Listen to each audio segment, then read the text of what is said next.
Hello, this is Nathan Cianelli, producer at Coalescent Studio, bringing you today the project wrap-up for our game, Warsmith. For those who don't know, Warsmith is a local multiplayer, horde-based cooperative tower defense game. It was designed for 2 players, and as such, the game features 2 unique characters, a warrior and a blacksmith.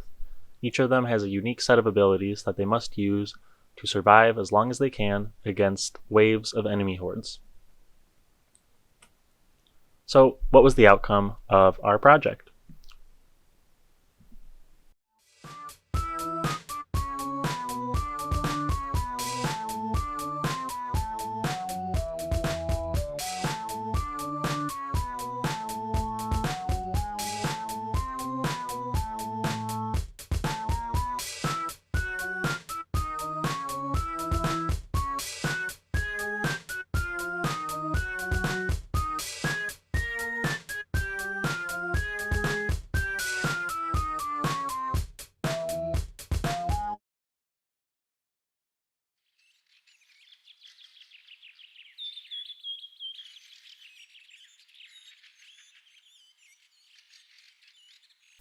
So you just viewed the trailer for our game, which hopefully you've then deduced what our outcome was. But in case not, Warsmith is now available free to download for PC on Steam. We are incredibly excited to have released this game and made it available on Steam, which is an online digital distribution platform for games. And the game just released on April 20th. So we will get more into the results of this publication later, but first we want to talk a little bit more about the project execution and how we did this. So we needed a game plan going in. To do that, I started out from a project management perspective and thought about what we would need. Obviously, communication was essential, and so we did have weekly meetings as an entire team to get together, get everyone on the same page, address any issues, and assign work for the next week. We did this tracking using Trello, which is an online project management software, as well as a combination of a Gantt chart, which laid out the entire project, and that was a useful reference to see what we had already completed and what was still on the docket. Moving forward from that, another great benefit of our team was that each of us had a very clear role on the team. So we had all the bases covered with art, animation, programming, and production, and part of that production was handling outsourcing. But we've got Callista, Spencer, Varun, and myself, Nathan, fulfilling each of those 4 roles respectively. And so I'll let the developers talk a little bit more about their work here in a little bit. But part of my work was, again, that outsourcing. So you can see from this list we are lacking some skills. Primarily, the one we were worried about most was audio. Fortunately, our advisor, Rob Howard, happened to be teaching an audio course at Purdue this past semester. And so we reached out to him and his students to see if they would be interested in creating audio for our game. And fortunately, they were. And we believe it was a mutually beneficial relationship for both parties. And we're very happy that we were able to get some quality audio produced for our game. It makes it feel so much more complete. All right, so as I mentioned, we had that Gantt chart to give us this big picture view of our project, and I used this to track milestones throughout development. We broke kind of the work up into these long sprints, and although this Gantt chart is very much a waterfall type of schedule where this task leads to the next, and so on and so forth. Obviously, those dependencies did matter, but we actually realistically worked with a much more agile workflow. This Gantt chart was not set in stone. It was here as a reference for me to know about when we should be wrapping things up so that we can get on to the next thing. So did we really stick to this Gantt chart down to the nitty-gritty detail? No, absolutely not. Things shifted around and moved, but that's kind of the nature of Agile development. It's what we were expecting, so it was not at all an issue. And you can see development moved on. We got that minimum viable product done in late February, and then moved on and just kept polishing the game and adding more and more features. You can see I broke the task work down into art, animation, and programming, as well as a few production tasks to keep me on track with the Steam publishing. And again, this was just useful to know what was still on the list of things to do. And we are very happy that we were able to hit that final sprint and get that game pushed out to Steam. There was a little bit of delay, partly due to the COVID-19 outbreak, but we still got it out on April 20th. So what were the requirements for our game going into this? Well, after concepting and talking it out, we knew that we wanted the following. 2 playable characters, a warrior and a blacksmith, each with their own unique abilities and roles to fulfill. Along with that, we wanted to have 2 enemy types. We had an animated tree and a golem enemy that each felt a little bit different, just to add some nice variety to the game. Additionally, we just wanted to have 1 complete level. For this style of game, we felt that 1 level would be sufficient to still allow the player to have fun, and the scope was realistic enough that we could actually make something polished and nice and complete. So that's why we just focused on 1 level. We also needed to have a combat and crafting system. Without those, the warrior and blacksmith wouldn't have really had much interesting activities to do. And so we did get both of those programmed after obviously messing with it a little bit. And then finally, one of the last things we did was get that beautiful functioning user interface input to the game. So I've been talking a lot, but now I want to give you a chance to hear from the developers themselves about some of the challenges that they faced working on Warsmith. As a sole artist on the team, there were some pros and cons to this. The main advantage was it was easy to have a consistent art style, but I personally found that it was still pretty difficult to get everything to look coherent. One of the biggest challenges for me was getting the environment to look like it fit with the rest of the game. I started with 2D textures to tile across the ground, but after about 4 iterations, it was pretty clear that it didn't fit the overall look of the game, and the repetition of the texture was just too obvious. So eventually I decided on just making actual patches of grass as 3D objects, as you can see in the final version, which worked out pretty well, so I'm happy with that. Another big challenge for me was making the UI elements. I have a little bit of experience, but nothing in a stylized manner like this. So the first set of icons I made was done pretty blindly, so it looked pretty terrible. But I learned that it would be way easier to make the whole set of icons at once by painting them directly onto a screenshot of the game, so all the colors and sizes of the icons would make sense. And lastly, since the game was being made on a pretty tight schedule, I had to deal with a lot of art burnout, and there wasn't really a lot we could do about this, but just acknowledging it helped me refocus and get back on track. Thinking about challenges, the first thing that comes to mind is how demanding I thought the whole process of making a game will be. Up until now, I'd only worked on small parts that could be plugged into a full game. Never had I actually worked on making a complete game. This was a bit challenging at the beginning because of the sheer scope of the project, but things started to calm down when I started thinking about it in small parts instead of this big game that I was thinking of it as. Going off of that, the next thing that I found challenging was actually the first task I started working on for the game, which was the enemy AI.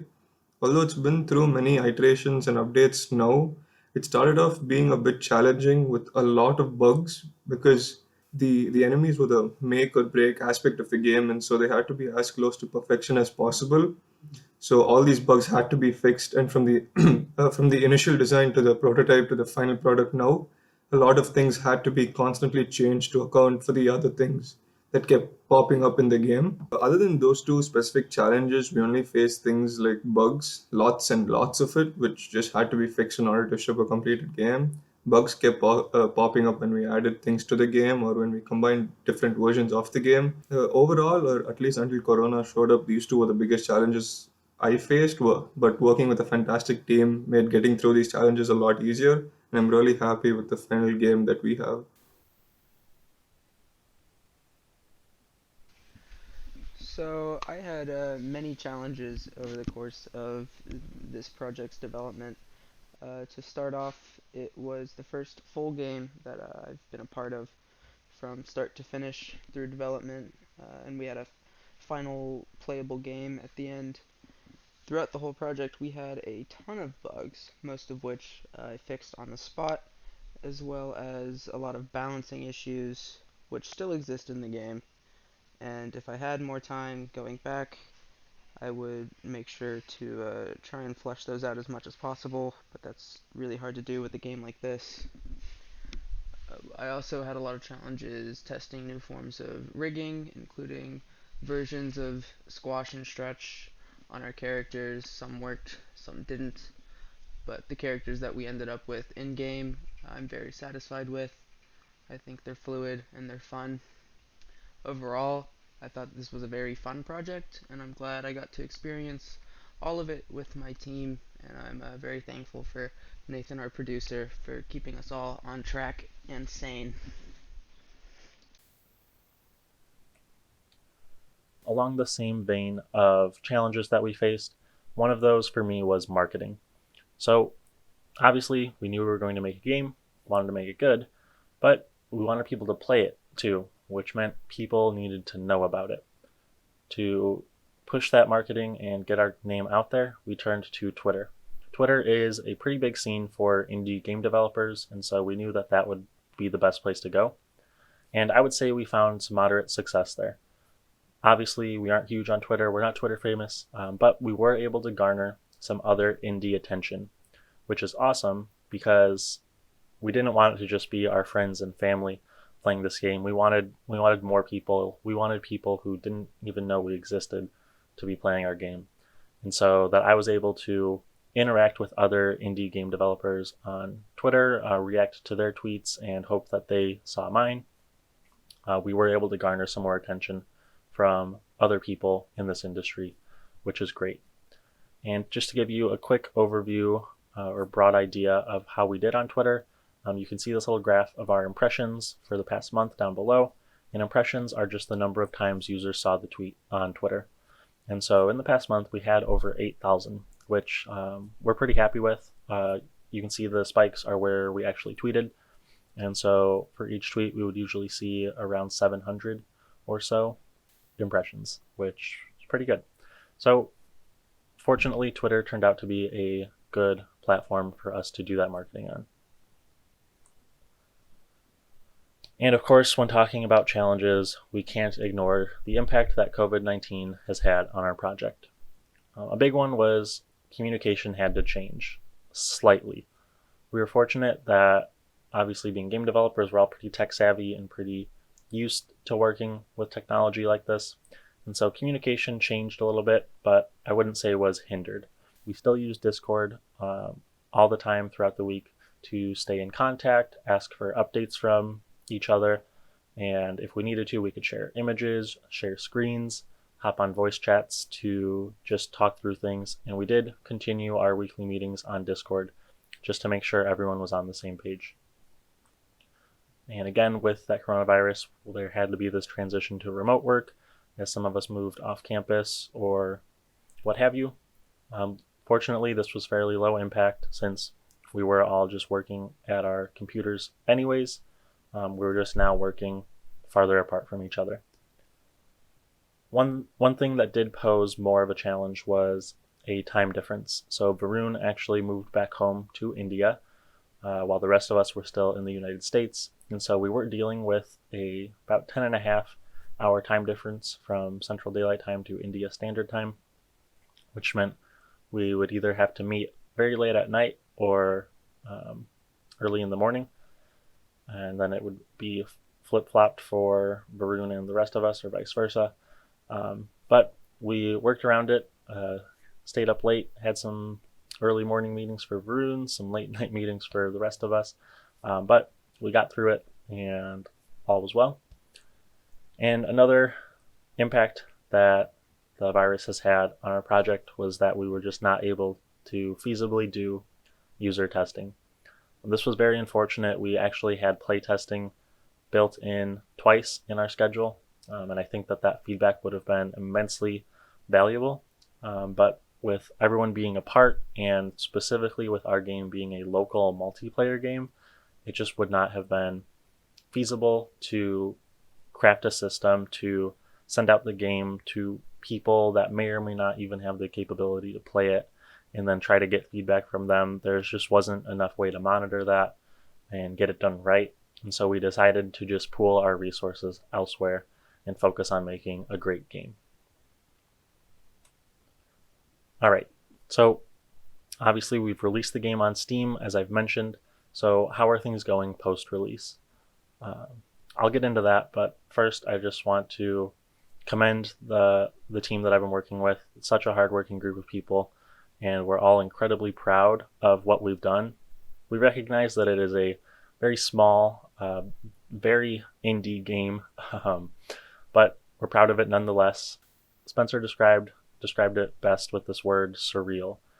Just a few hours after we had released the game, somebody actually had a YouTube video already posted of him and his buddy playing the game for an hour, and they had tons of fun.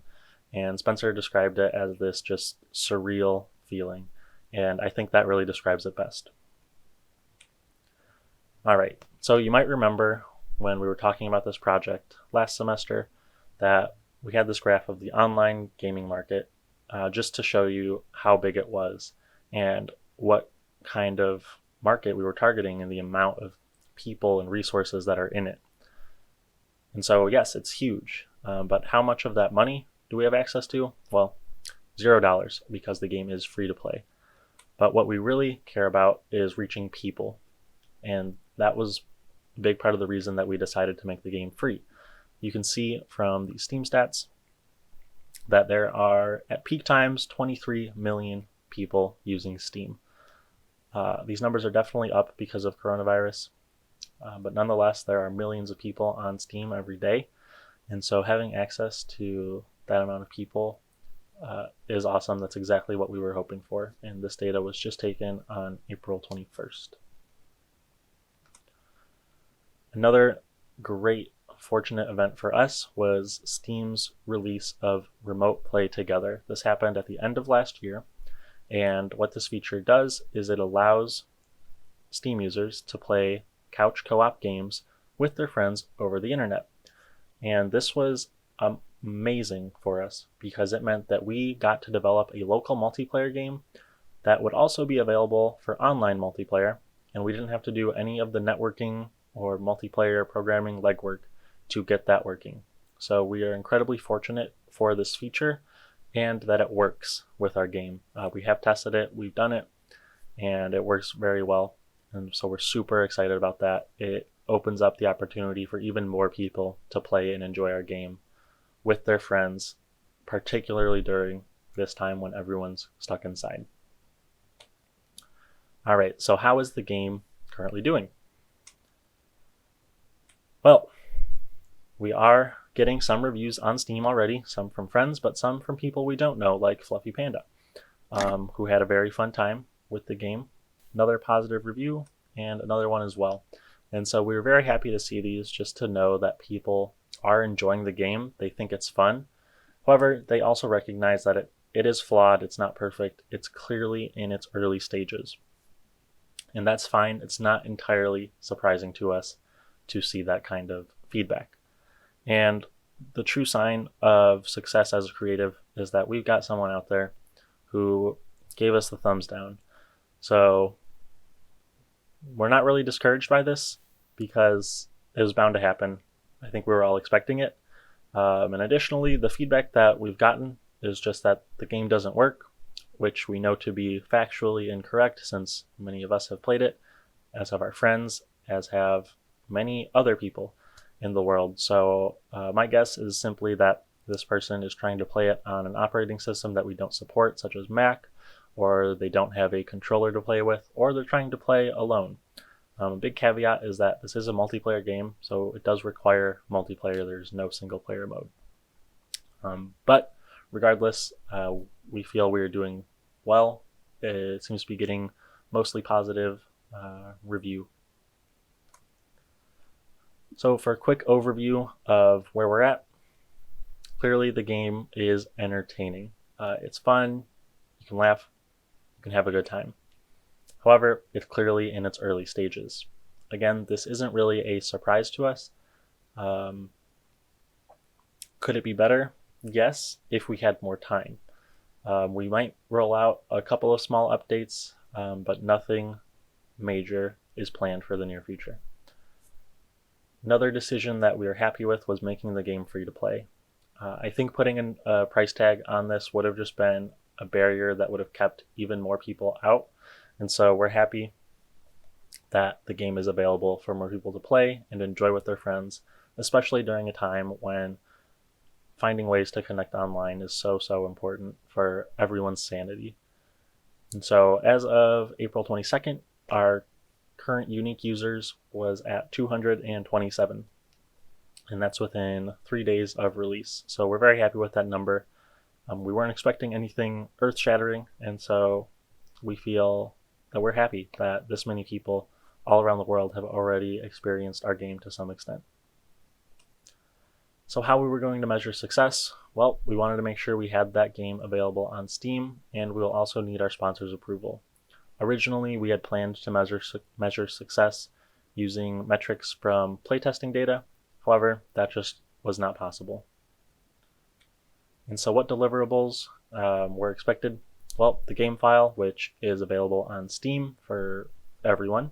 The trailer is also available on Steam as well as online on YouTube. And it is a little bit shorter than 1 minute just because we felt that with the pacing that a faster pace would work well. So it's about 40 seconds. And of course, our final presentation. But before we go, I do just want to point out one fun little thing from our game. It's imperfect, and there is an exploit. It's a lot of fun. It's very goofy once you figure it out. But we feel that all great games have some weird bug or exploit, and we're happy that ours unwittingly has one of its own. But with that, I thank you for your time watching this today. If you do have any questions, please do leave them below in the comments. We'll get back to them as soon as we can. If you want to see what our work process was like throughout the semester, feel free to check out our website or see some of our old updates on Twitter. But with that, I am signing off. So thank you and have a great day.